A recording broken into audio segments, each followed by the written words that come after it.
All right, you guys, first off, thanks for coming back. Today, we've got to tackle the rest of this project.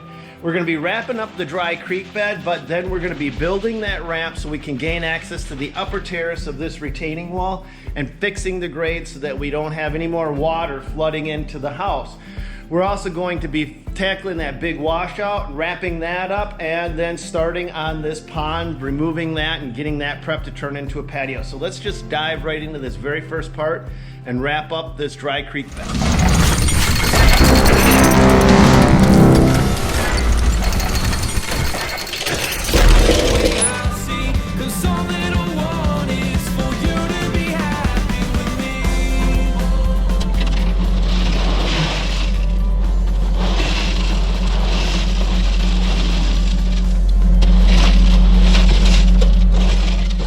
Last time we left off, we had the majority of the dry creek bed done, but they want to add some of these smaller river stones just to make it look more realistic.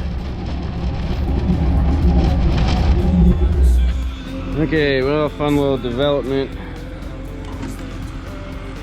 Trailer's not going down, so see if we'll go up.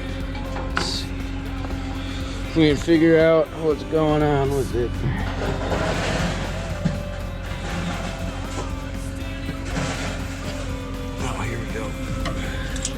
That looks like it's supposed to be hooked up to something.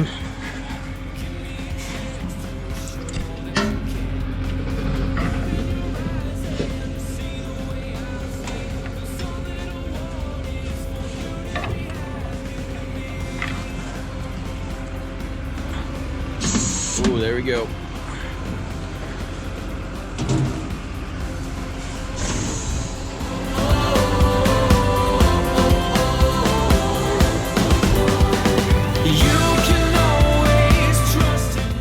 They've got to gain access to that upper terrace of the retaining wall to finish the dry creek bed and also to correct the grades from all of the years of washout.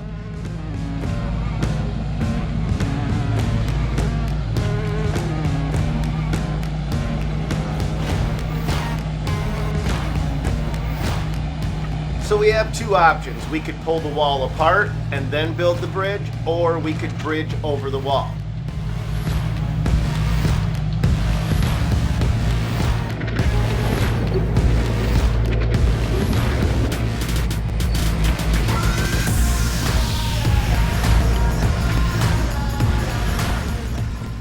About 5+ inches of soil has been deposited between these two terraces over the years, and what this is doing is pushing all of the water towards the house. So this has to all get taken down.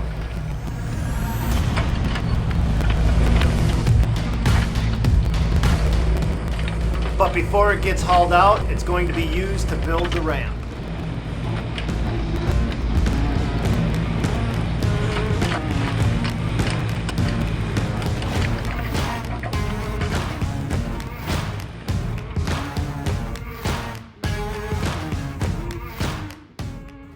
They build the ramp with the Bobcat mini excavator because it can actually turn and steer. The Cat skid steer is just so big that once it gets back there, it's really not maneuverable. So they want to build it wider and safer, taking that into account.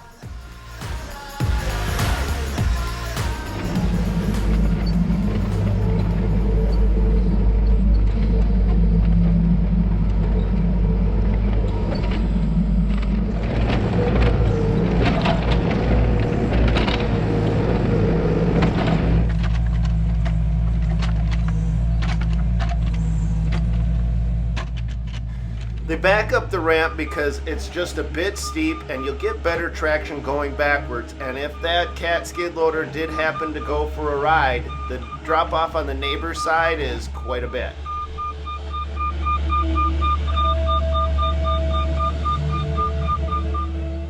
They use the ramp to be able to complete the dry creek bed from the upper side.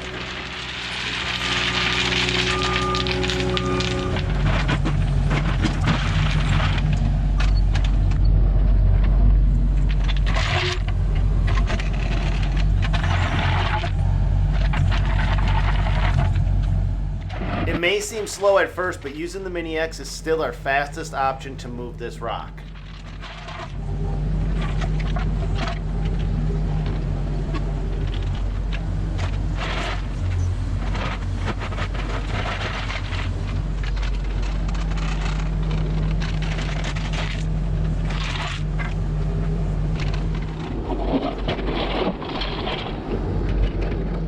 And whatever gets spilled or misplaced gets picked up by hand.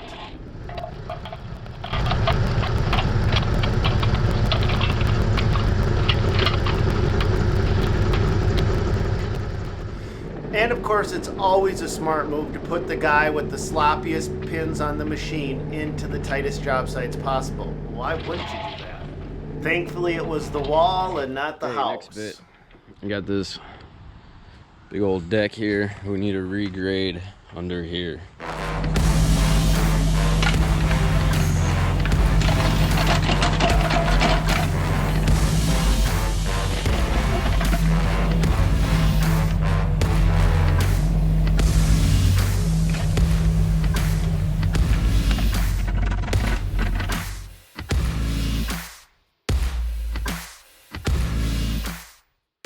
They have to raise the grade below the house to convince the water to go somewhere else.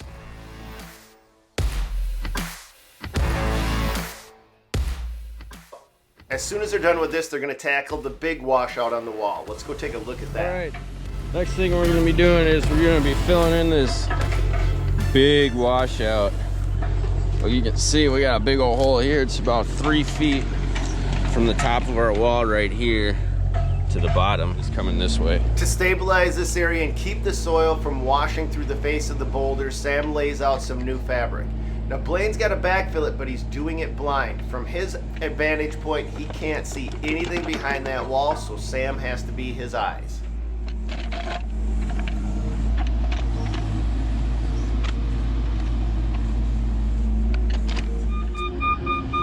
To speed up the backfilling, they decide to try and use the cat skid loader. They can't dump the dirt on top of the fabric and risk having that top edge fold back over. So they've got to get this right. Yeah, we were hoping that the skiddy was going to be able to reach over that wall so that we have to keep taking little scoops with the Mini X, but of course it didn't work out like that. So they go for plan B, which is to strategically place the backfill material so the mini excavator can easily grab it and throw it up in place.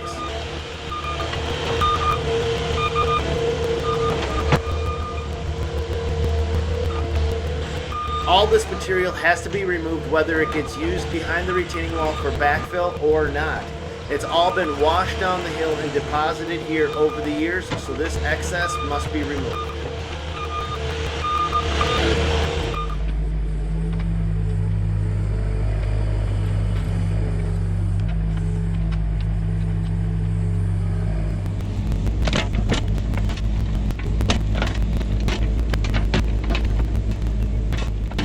Just like the first washout, they bucket pack as much as they possibly can, but when they can't, then they rely on hand tamping.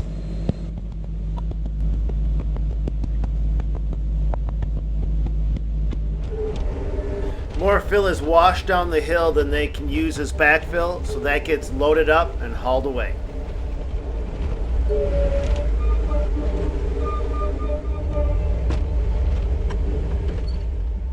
With a very narrow entry and exit point, they can't afford to have any of the dirt spill out of the bucket, so they have to take smaller bucketfuls just to make sure that that path doesn't get contaminated.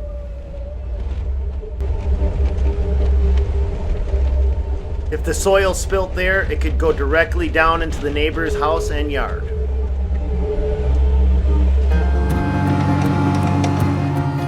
Part of our project is to remove the front pond and convert that to a patio, so all of the boulders and stones have to go. Still remember, cannot forget the flower in your hair. Looking forward, listen to my heart. Listen and shed a tear. This is the right idea, but definitely the wrong tools. They grab a ratchet strap instead of just a regular old strap to try to remove this bush. They just can't reach it otherwise. And what happens is, by using the actual ratchet strap part of it, the gearing inside of there is compromised, and therefore you can't use it to strap down equipment anymore. Basically, after you jerk and pull on it like this, you gotta throw it away.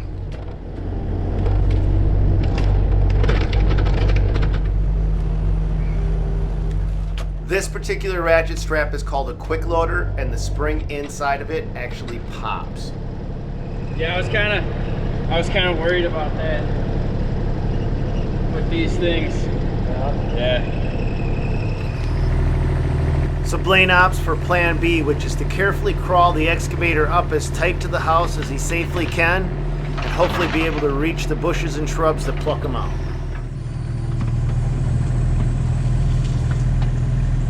Once the bushes and shrubs are gone, the boys can center their attention on locating all of the pond plumbing and filtration that needs to be removed next.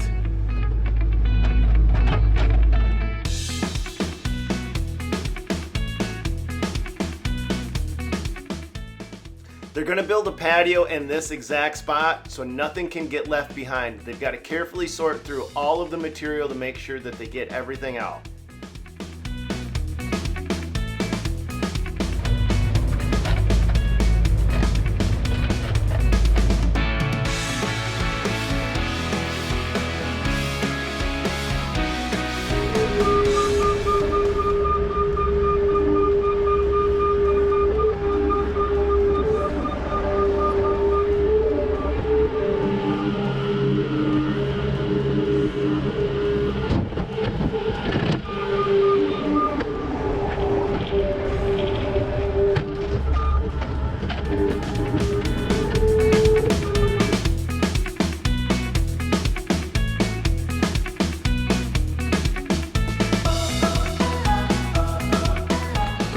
We're just wrapping up for the day.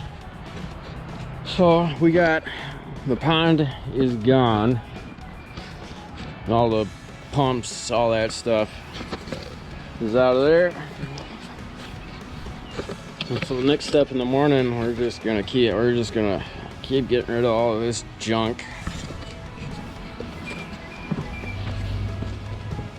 And the back is donezo. We got this all graded out and the washouts filled in. So tomorrow we're gonna take the ramp out. That's probably gonna be the first thing we do. Get it on the dump truck and then start mucking out all those rocks and nasty stuff up where the pond used to be. We've got all of the excess soil removed from this area. It used to shed water directly toward the house, and now everything directs the water down and away from the property. So this is all good to go grade wise. A little dry riverbed is good to go. We put in a little border to separate the dirt from our rocks.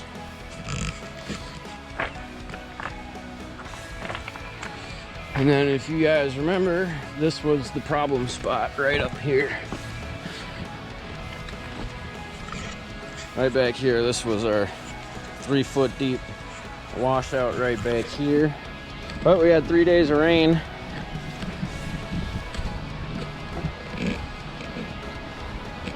And all the water went where it was supposed to. Another nice little test. All right, you guys, thanks for coming back. On the next part of this video, I don't know what's gonna happen because we haven't been able to get back out to the site. We've been rained out for the last 7 days straight, but while we've been rained out there, we started another project, a massive concrete swimming pool that we have to remove. This one is actually really, really cool. So make sure you guys check that thing out because that one's hopefully coming down the pipeline. And when we finally can get back out to this site, we're gonna wrap this one up and show you everything we did. So hit that subscribe button, hit the bell notification, and as soon as I upload those videos, you'll be able to see them. The bell notification is up in one of the corners. And that's all we got for you on this one. God bless, go get them, you guys, and hopefully we'll see you on another one.